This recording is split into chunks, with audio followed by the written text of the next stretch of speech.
अब यूपीएससी की तैयारी के लिए दिल्ली या इलाहाबाद आने की जरूरत नहीं है, क्योंकि सिविल्स डेली कराने जा रहा है आपकी प्रिपरेशन सीडी यूट्यूब क्लासेस के माध्यम से, जहां हम लेकर आ रहे हैं डेली बेसिस पर करंट अफेयर्स और स्टैटिक पोर्शन के टॉपिक्स, प्रीलिम्स, मेंस और इंटरव्यू को मद्देनजर रखते हुए तमाम वीडियो लेक्चर्स और मेंटरशिप गाइडेंस, वो भी बिल्कुल निशुल्क। हम अपना टाइम इन्वेस्ट करते हैं ताकि आप अपना कीमती वक्त सही जगह, सही डायरेक्शन में इस्तेमाल करें।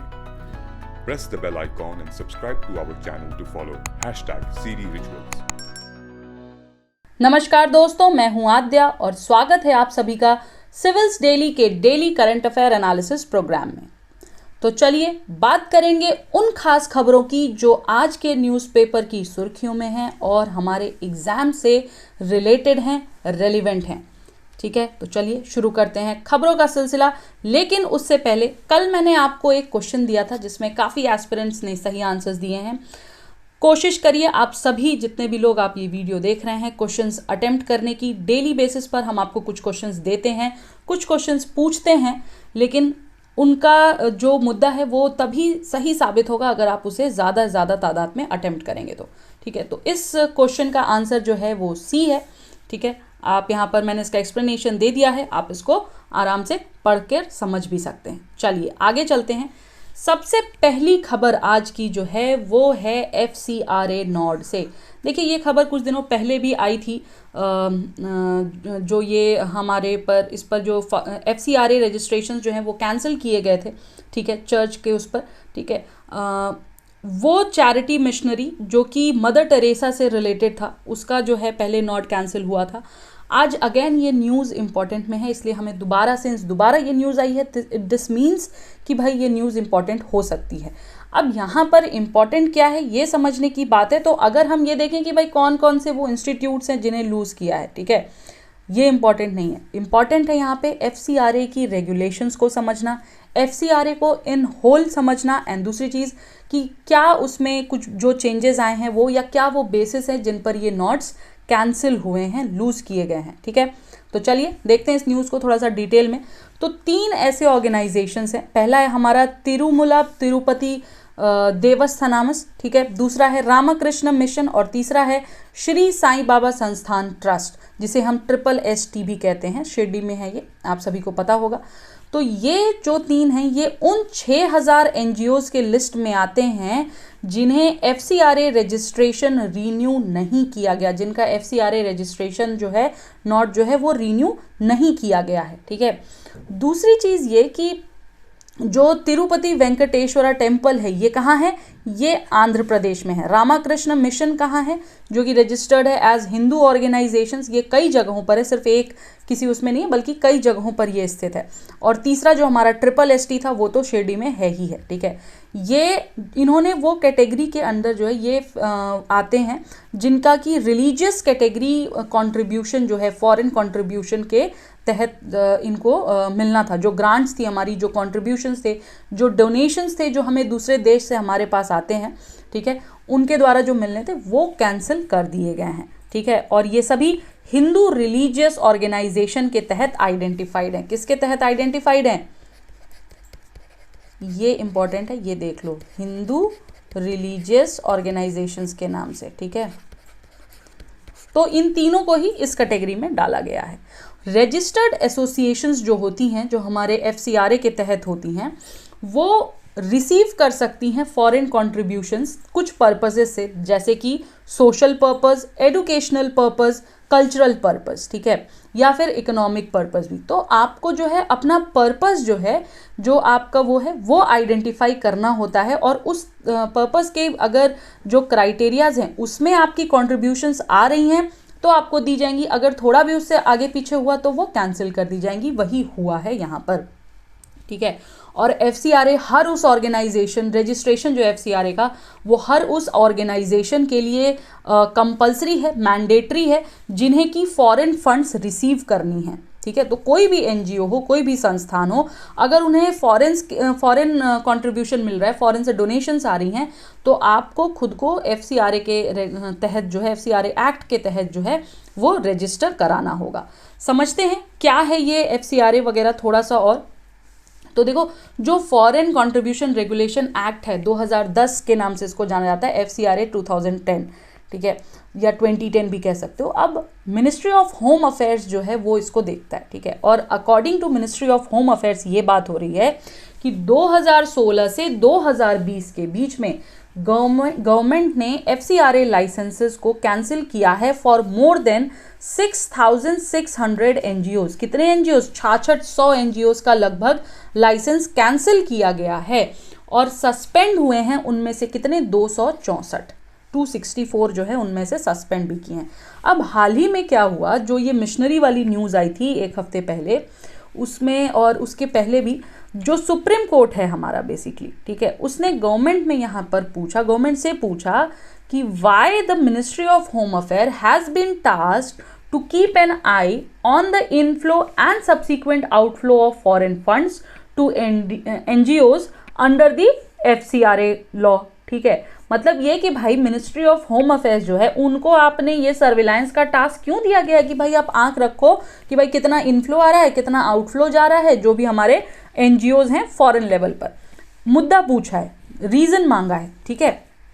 दूसरी चीज़ देखो, जो हमारी क्रिश्चियन मिशनरी थी, ठीक है, चैरिटी उस पर जो है इसको सेटअप किया गया था बाई हमारी नोबल लॉरेट मदर टेरेसा द्वारा, उसको जो है उसका भी लाइसेंस जो रिन्यू होना था बट रिन्यू नहीं हुआ, और इसके पीछे बहुत बवाल भी हुआ, राइट।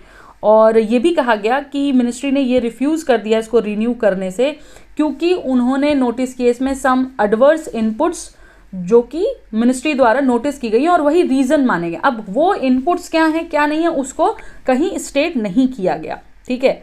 तो ये चीज़ें थी, इसको थोड़ा सा और डिटेल में समझते हैं FCRA को। जो FCRA हमारा रेगुलेशंस हैं फॉरेन डोनेशन से रिलेटेड, वो इसलिए होता है रेगुलेशन सो दैट वो इंश्योर करता है कि ये जो कॉन्ट्रीब्यूशंस हमारे पास आ रही हैं, हमारे देश में आ रही हैं, ये हमारे देश की जो सिक्योरिटी व्यवस्था है, जो इंटरनल सिक्योरिटी है, उसे हानि न पहुंचाएं। इसलिए जो है FCRA इन रेगुलेशंस पर नज़र रखता है, और FCRA का ये काम है। अब ये एक्ट जो है सबसे पहले 1976 में अमेंड हुआ, ठीक है, 1976 में इनैक्ट हुआ, ठीक है। उसके बाद इसको अमेंड किया गया 2010 में, और फिर फाइनली इसको अमेंड किया गया 2020 में, इसलिए इसे 2010 के नाम से जो है ये ज़्यादा पॉपुलर है, ओके। जो सेक्शन 5 है FCRA का, वो ये कहता है कि यूनियन गवर्नमेंट जो है उसको वो अधिकार देता है to unchecked and unbridled power to declare an organization as being one of political nature and deny it access to funds from sources abroad। यानी कि वो आपके ऑर्गेनाइजेशन को पॉलिटिकल नेचर का नाम दे करके आपको जितने भी डोनेशंस मिल रहे हैं अब्रॉड से, वो उनको एक्सेस कर सकती है, वो उनकी रोक भी लगा सकती है उन पर, ठीक है। अब जो प्रायर रेफरेंस कैटेगरी होती है इस एक्ट में, वो क्या चीज़ जो है हमें दर्शाती है, तो वो ये बताती है कि it implies that to donate to such an NGO, एक फॉरेन डोनर जो है उसको पहले क्लियरेंस लेनी होगी from the ministry of home affairs. यानी आप पहले क्लियरेंस लीजिए MHA से, उसके बाद ही आप लाइबल हैं डोनेट करने के, ठीक है। दूसरी चीज़ जो 2020 में हमारी अमेंडमेंट आई, उसने ये बोला उसके या ये अमेंडमेंट किया कि भाई जो रजिस्टर्ड NGOs हैं, ठीक है, उन्हें एक डेजिग्नेटेड अकाउंट खोलना होगा in the branch of SBI only, ठीक है। स्टेट बैंक ऑफ इंडिया में एक डेजिग्नेटेड अकाउंट खोलिए आप in the capital in which the foreign contributions to their various causes would exclusively land। अब सोचो आप, जो ऐसे NGOs हैं या जो ऐसी संस्थान हैं जो रूरल एरियाज़ में हैं, वो कैसे ये काम करेंगे? बाहर चलो जो महानगरों में हैं वो तो कर सकते हैं, राइट। और इसी के तहत जो हमारे पेटिशनर्स थे उन्होंने ये पेटिशन भी फाइल की और ये आर्ग्यू भी किया कि भाई साहब, ये जो आपने मेजर्स लगाए हैं, ये जो आपने रिस्ट्रिक्शंस लगाई हैं, जो मैंडेट्स दिए हैं, ये एक बहुत ही जटिल प्रक्रिया है for those NGOs which are operating in the rural India and far away from the capital, ठीक है। अब सपोज करो आप बिहार के किसी या उत्तर प्रदेश के किसी गांव के किसी छोटे से जिले, मतलब गांव में जो है कोई NGO है जो कि काम कर रही है, उसे अगर कोई फॉरेन डोनेशन मिलनी है, तो वो कैसे आएगी इतना सब कुछ करने, राइट। या साउथ इंडिया के चेन्नई के किसी छोटे से गांव में कोई एनजीओ है तो उसके लिए भी एक कुंबरसम प्रोसेस होगा, राइट। तो ये चीज़ें आई। आई होप FCRA का जो पूरा एक ढांचा है वो थोड़ा सा क्लियर हो गया होगा, ठीक है।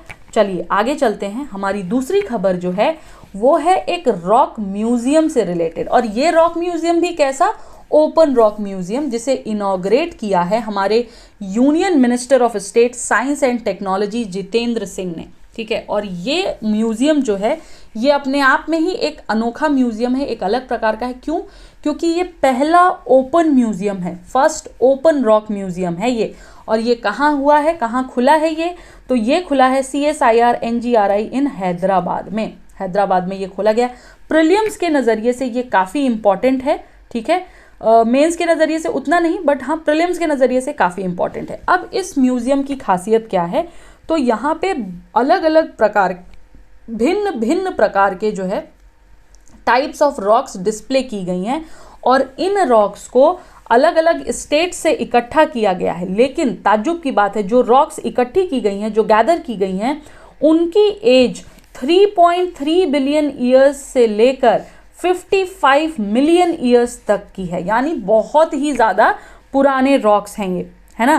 तो इसलिए ये म्यूज़ियम अपने आप में खास बनता है। और ये भी बताया गया है कि अबाउट 46 रॉक्स जो हैं अलग अलग साइजेस की, वो भी डिस्प्ले की गई हैं यहाँ पर, along with the descriptions giving the economic and scientific importance of these rocks, ठीक है। और ये भी बताया गया कि ये जो रॉक्स, जो 46 रॉक्स जिनके डिस्क्रिप्शंस दिए हैं, ये approximately 175 kilometre deep surface of earth से निकाला गया है। और जो स्टेट्स हैं मेनली जहाँ से इन्हें लाया गया है वो हैं हमारे उड़ीसा, ठीक है, मैं लिख भी देती हूँ यहाँ पे, वैसे तो दिया भी हुआ है, उड़ीसा, तमिलनाडु, उत्तराखंड, ओके, यूके को यूनाइटेड किंगडम मत समझिएगा, उत्तराखंड है ये, ठीक है। Then Jharkhand, okay, and last but not the least Jammu Kashmir, ठीक है। और भी हैं, बट ये जो है मेन है हमारे, जहाँ से उन रॉक्स को कलेक्ट किया गया है। और ये भी बोला गया है कि it should be one of the important places to visit now, ठीक है। तो लोगों को जो है इंस्पायर भी करेगा ये चीज़, और स्पेशली जिनके इंटरेस्ट हैं इन चीज़ों में, उनके लिए बहुत खास है ये, ठीक है। तो ये था हमारा। और 75 साइंस म्यूजियम्स जो हैं और आने वाले हैं in association with ministry of culture, ठीक है। तो 75 और म्यूजियम्स को खोले जाने की खबर भी हमें इस न्यूज़ से मिली है। आगे चलते हैं अपनी तीसरी खबर पर। तीसरी न्यूज़ जो है हमारी वो सिविल एविएशन मिनिस्ट्री से आ रही है अबाउट UAV, जिन्हें हम नॉर्मल लैंग्वेज में ड्रोन्स कहते हैं। और इनके लिए एक नया टर्म भी आया है, third I in the sky, ठीक है। तो आज सिंस मेंस एग्जामिनेशन का पहला दिन भी है, ठीक है। तो जो भी लोग जो जिनके नोन फ्रेंड्स फैमिली जो भी इस बार एग्ज़ाम में बैठ रहे हैं, सबसे पहले तो उनको जो है बहुत बहुत शुभकामनाएं, ऑल द वेरी बेस्ट। और देखिए ये जो वर्ड्स है ना, मैं क्यों बोल रही हूँ, मेंस का जिक्र मैंने क्यों किया, क्योंकि जैसे ये वर्ड है third I in the sky, UAV, drones, ये हर कोई यूज़ करेगा, बट जहाँ आप थर्ड आई यूज़ करोगे, ठीक है, examiner will become happy and he will give you extra marks. तो यहाँ से वर्ड्स हमें ऐसे करके न्यूज़ से निकालने होते हैं इन ऑर्डर कि हम उसे अपने आंसर में नोट डाउन कर सकें, ठीक है। तो नेशन वाइड प्रोग्राम की बात की गई है, जिसमें कि बात ही है कि सिविल एविएशन मिनिस्ट्री ने बोला ही यही है कि भाई जो ड्रोन्स हैं, जो हमारे UAVs हैं, अनमैन्ड एयर व्हीकल्स जो हैं, इनको और ज़्यादा यूज़ किया जाए और ज़्यादा इफ़ेक्टिवली यूज़ किया जाए हर तरफ, और लगभग हर क्षेत्र में, हर मिनिस्ट्री के अंडर इन्हें कैसे यूज़ करना है वो भी बताया। जैसे आप ये इमेज देख सकते हो, डिफेंस के लिए बोला गया कि भाई आप इसको सर्विलांस में यूज़ करो, कॉम्बैट में यूज़ करो, काउंटर ड्रोन सॉल्यूशंस के लिए यूज़ करो। एग्रीकल्चर में बोला गया क्रॉप सॉइल हेल्थ मॉनिटर करने के लिए यूज़ करो, एंटी लोकस्ट वर्क के लिए यूज़ करो, इंश्योरेंस क्लेम सर्वे के लिए यूज़ करो। पंचायती राज में बोला गया लैंड रिकॉर्ड्स और प्रॉपर्टी राइट्स के लिए यूज़ करिए। होम अफेयर्स में बोला गया VVIP security, crime control, raids, counter terror operations, इन सब चीज़ों के लिए यूज़ करिए। हेल्थ एंड फैमिली वेलफेयर में बोला गया डिलीवरी ऑफ मेडिसिन के लिए यूज़ करिए, सैम्पल कलेक्शन ऑफ टेस्ट के लिए यूज़ करिए, और एनवायरनमेंट के लिए बोला गया forest climate change, anti poaching operations, monitoring wild life, इसके लिए यूज़ करो। पावर में बोला गया रियल टाइम सर्विलांस के नज़रिए से यूज़ करो। एंड लास्टली रोड ट्रांसपोर्ट में बोला गया प्रोजेक्ट मॉनिटरिंग या इंसिडेंट रिस्पॉन्स के लिए इन्हें यूज़ करो। तो देखो ये अपने आप में एक मेंस का आंसर है, राइट। क्वेश्चन यही आएगा आपसे कि भाई यूएवीज क्या हैं, कैसे उनका यूज़ जो है वो सस्टेनेबल तरीके से और हमारे लिए कैसे हेल्पफुल हो सकता है। यहाँ आपको कुछ नहीं करना, एक छोटे से इमेज में आपको पूरा का पूरा आंसर मिल गया। इसको नोट डाउन कर लो, ठीक है, बुलेट पॉइंट्स में जैसे दिया है, इसी को बोलते हैं बुलेट पॉइंट में नोट मेकिंग, ठीक है। मैं कोशिश करूँगी कि आपके लिए एक सेशन लेकर आऊँ जहाँ बुलेट पॉइंट्स में कैसे नोट्स बनाते हैं इस चीज़ की चर्चा की जाएगी। तो ये है हमारी बुलेट पॉइंट्स नोट मेकिंग। अब जो बात हुई है वो यही हुई है कि भाई इसका इफ़ेक्टिवली यूज़ करिए, इसको डिप्लॉय करिए हर जगह जितना ज़्यादा हो सके। और ये जो इनिशिएटिव है ये make India a global hub for drones under आत्मनिर्भर भारत अभियान के अंडर लिया गया है, ठीक है। और यही बोला गया है कि भाई ड्रोन रूल्स को लिबरलाइज कर दो। ड्रोन रूल्स 2021 को लिबरलाइज करने की भी बात की गई है। और सजेशंस में आपको बता ही दिया मैंने, इन एरियाज़ में इनके यूज़ की बात की गई है। और ये भी बोला गया कि हाई क्वालिटी वीडियोग्राफी भी इनकी होनी चाहिए, इनको यूज़ किया जाना चाहिए। अब तो बहुत सारे फंक्शंस, बहुत सारे जो हाई प्रोफाइल आपकी मैरिजेस वगैरह होती हैं, ठीक है, वहाँ पर भी ड्रोन्स का यूज़ किया जा रहा है with the camera, right, to cover the incidents, right. तो इसलिए ये इम्पॉर्टेंट है, ठीक है। यूएवी इम्पॉर्टेंट है, इस बार बहुत इंपॉर्टेंट है। कई दिनों से राजनाथ सिंह ने इस पर बोला, देन सिविल एविएशन मिनिस्ट्री ने बोला, डिफेंस मिनिस्ट्री ने भी इस पर बोला। तो ओवरऑल ये इंपॉर्टेंट टॉपिक है 2020 के लिए, चाहे आप इसको प्रीलिम्स के लिए रखो या मेंस के लिए रखो, तो इसको प्लीज़ देख लेना, ठीक है। आगे चलते हैं। हमारी नेक्स्ट न्यूज़ अगेन डिफेंस से ही रिलेटेड है, जेट ट्रेनर की न्यूज़ है। ये जीएस पेपर 3 का जो है टॉपिक है, ये साइंस एंड टेक में आ जाता है। तो हिंदुस्तान एरोनॉटिक्स लिमिटेड जो है उन्होंने एक इंटरमीडिएट जेट ट्रेनर तैयार किया है, ठीक है, जिसका कि सक्सेसफुल डिमॉन्स्ट्रेशन हुआ और उसकी capability to carry out 6 turn spins, आप स्पिन समझ रहे हो, वो जो ऐसे ऐसे घूमते रहते हैं, तो 6 टर्न, एक के बाद एक 6 टर्न्स जो है स्पिन्स का देखा गया उसमें। और ये जो जेट है, ठीक है, ये अपनी स्टेज 2 ट्रेनिंग में है, ठीक है, of the Indian air force pilots की, ठीक है। और इसे 2 और साल लगेंगे लगभग टेस्टिंग के before it's induction in the Indian arm forces, ठीक है। और इसके साथ ही, ठीक है, इस उपलब्धि के साथ ही जो हमारा बेसिकली ये है क्या बोलते हैं HAL है, हिंदुस्तान एरोनॉटिक्स लिमिटेड है, उसके पास एक entire range of trainer aircraft तैयार हो जाता है। उस रेंज में कौन कौन से हैं ये देख लेते हैं क्योंकि ये इंपॉर्टेंट है, ठीक है। तो सबसे पहला हमारा है HTT-40, जिसे बेसिक ट्रेनर एयरक्राफ्ट कहते हैं, BTA के नाम से जाना जाता है, ठीक है।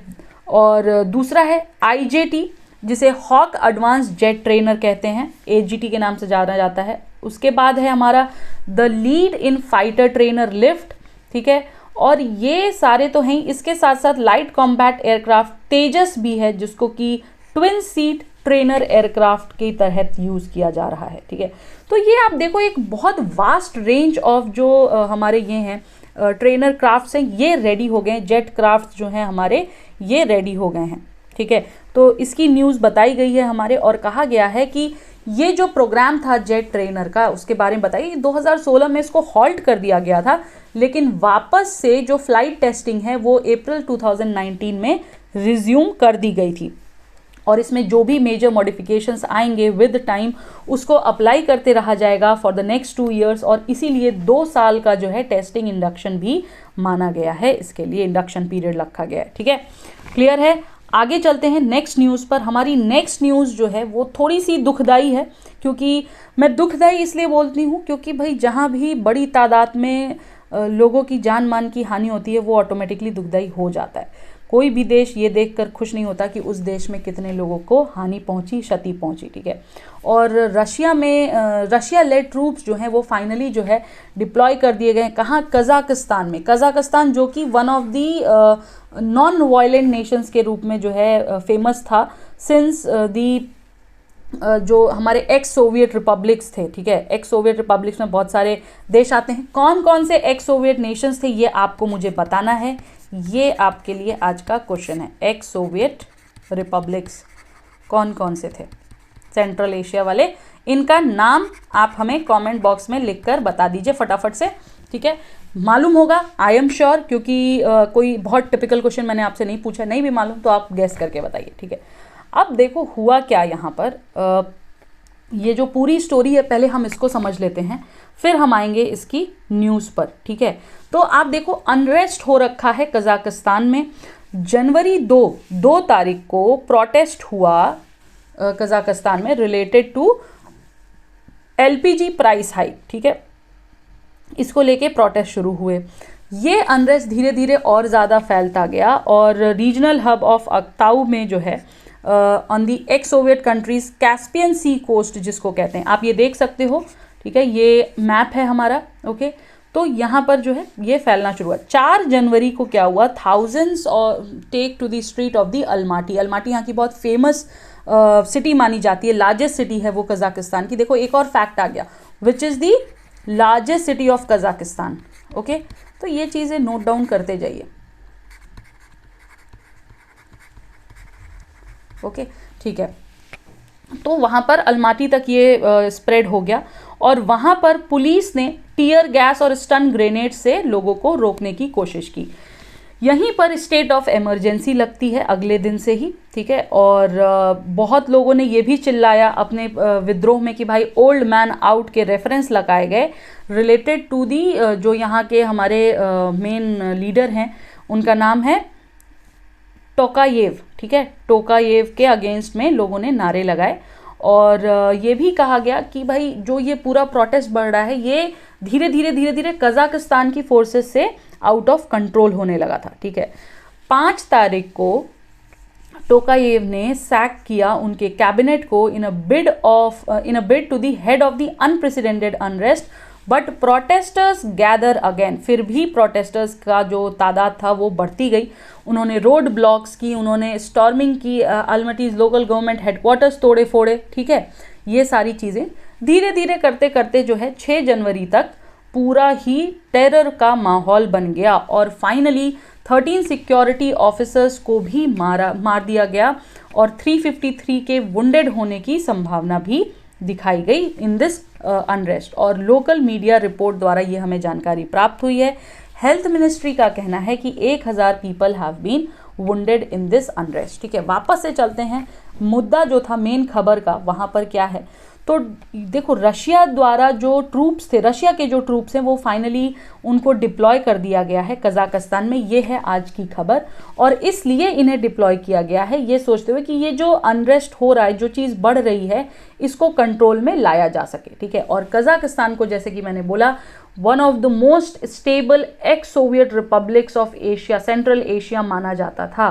3 फैक्टर्स बोले जाते हैं जिसकी वजह से जो हमारा कजाकिस्तान है वो इंडिया के लिए इम्पॉर्टेंट है। क्यों इम्पॉर्टेंट है? पहला, due to its geo strategic location. आप देखोगे अगर मैप इसका आप देखो तो आप देख रहे हो रशिया और कजाकिस्तान के बीच में है ये, ठीक है, राइट। तो लोकेशन तो नो डाउट इसकी इम्पॉर्टेंट है ही है।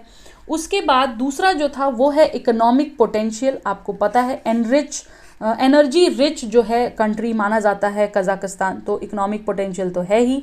और तीसरी चीज़ मल्टी एथनिक सेक्युलर स्ट्रक्चर जो है कजाकिस्तान का, उसकी वजह से भी ये हमारे लिए इम्पॉर्टेंट है। और कजाकिस्तान का जो जियो पॉलिटिकल एग्जिस्टेंस है रशिया और एशिया के बीच में along with the borders with China, ठीक है, वो इस देश को बहुत ही ज़्यादा स्ट्रैटेजिकली इम्पॉर्टेंट बना देता है, ठीक है। तो ये पूरी खबर थी कजाकिस्तान में चल रहे अनरेस्ट को लेकर के। अब फाइनली ट्रूप्स डाल दिए गए हैं, सिक्योरिटी फोर्सेस डाल दी गई हैं, यहाँ पर अप्लाई कर दी गई हैं।